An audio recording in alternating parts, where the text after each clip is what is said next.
So Phil, talking about chemical characterization in biocompatibility and medical devices, is an extractables and leachables study necessary?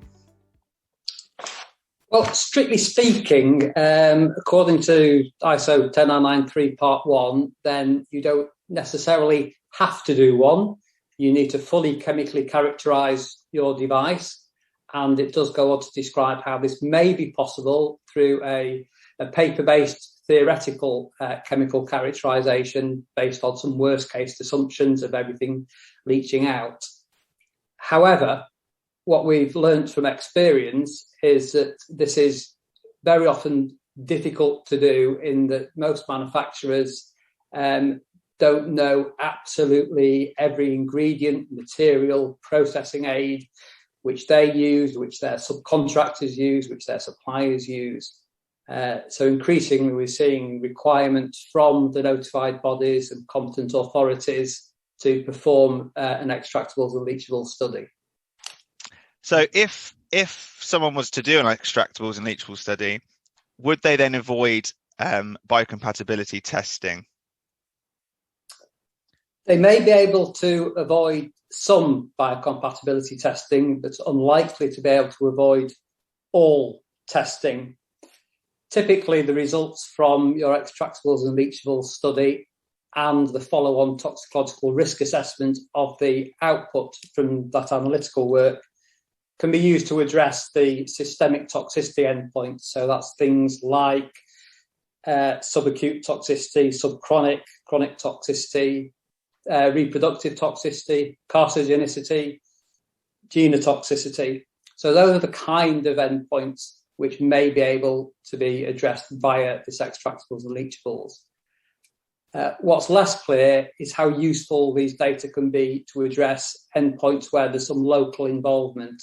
That may be things like irritation, implantation, potentially sensitization, and maybe also cytotoxicity. And what we tend to see is, from the notified bodies, is the expectation that in addition to your extractables and leachables, as a minimum, they will expect to see cytotoxicity, irritation, and sensitization testing. So what would you test them? I think the key thing is that what you need to be able to justify what you're testing and how it is representative of your final device. So in the ideal world, it should be your final device, which has been through all the manufacturing processes, sterilization, packaging, everything. So it's exactly as being marketed. If not, because very often you want to do this testing early on in product development, then you need to be able to justify those differences. It needs to be as representative as possible. Also, what we're seeing increasingly are questions being asked about, can you justify that the sample you've tested is representative of your product throughout its life cycle? So how do you know nothing will have changed by the end of shelf life? That's another consideration to include there.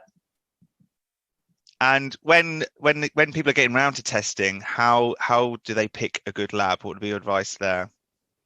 This is always a difficult question, and I remember being asked the same question by a client, and I said, well, ask them how good they are, and they said, well, we've done that, and all the labs tell us they're very good, and then it turns out that they're not very good. So that's kind of be expected. No lab's going to tell you that they're not very good. So I think the key things to look for, if possible, always try to ask for a GLP compliant study. Try to understand what the experience of the lab is with testing medical devices. There's a lot of very good analytical laboratories which don't necessarily have experience in medical device work. Try to understand what their database and their spectral libraries are like, because that can cause problems later on if they don't have a very good spectral library to compare to, and ask for recommendations. Any contact you have in the industry, or ask a consultant who may have wider experience with a number of labs.